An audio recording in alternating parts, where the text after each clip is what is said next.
Sa mapagpalang araw sa atin lahat, mga kapatid. Ako muli si Adrian Bernales ng Batch State. Itong aking daily devotion.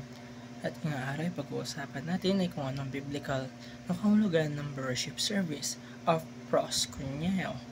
Ito ang part 2 ng ating Bible or daily devotion kahapon. Ngayong araw, ang salitang proskuneo ay isang Greek word na ginagamit sa New Testament para ilarawan ng tunay na pagsamba.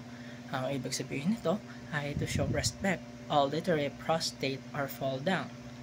Ibig sabihin ay buong pagpapakumbaba sa harap ng Diyos. Makikita natin ito sa Matthew chapter 2 verse 11 kung saan ang mga wise men ay lumuhod at sumamba kay Jesus. Ipinapakita dito na ang pagsamba ay hindi lamang basta pagkanta o pagdalo sa isang service. Ito ay isang act of reverence, isang pagyuko ng puso at kaluluwa bilang pagkilala sa kabanalan at kapangyarihan ng Diyos. Ngunit kapag ginamit natin si Jesus, ang salitang ito sa John chapter 4 verse 24 sabi niya ito ay God is a spirit, and they that worship Him must worship Him in spirit and in truth.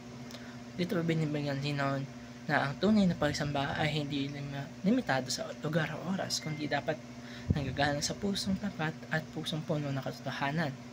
At sa modern conception naman, sa panahon natin ngayon mga kapatid, maraming tao ang nag-iisip na ang worship ay kailangan lang gawin sa loob ng church building, na kung walang kasimbahan na yun, parang hindi ka na sumasamba. Pero ayon sa Biblia, hindi ito ganun.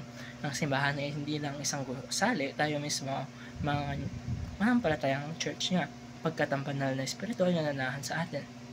Gaya na sila sabi sa 1 Corinthians chapter 6 verse 19, know ye not that your body is the temple of the Holy Ghost, which is in you. Ibig sabihin nito ay kung saan ka man naroon ay maaari ka sumamba sa Diyos, sa iyong kwarto, sa kalye, o kahit sa tahimik na sandali ng iyong araw.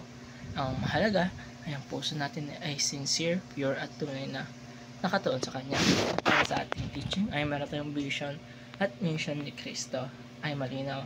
Sinasabi sa unang-unang teaching ay the whole world will be filled with worshippers. Ibig sabihin nito, gusto niya na bawat bansa, bawat tao ay makakilala at sasamba sa tunay na Diyos. The Church of Christ will accomplish the mission. Tayo bilang mga mananampalataya, gagamitin niya upang may pakalat ang kanyang salita at mapalaganap ang tunay na pagsamba. At panghuli, the nations will bow down and honor God. Darating ang araw na bawat tuhod ay luluhod at kikilalanan ng ating Panginoon bilang kanilang hari ng mga hari. Kaya mga kapatid, ang pagsamba natin hindi lamang isang ritual o gawain tuwing linggo, at ay isang lifestyle. At dito na natapos ang aking daily devotion. Maraming salamat sa panonood.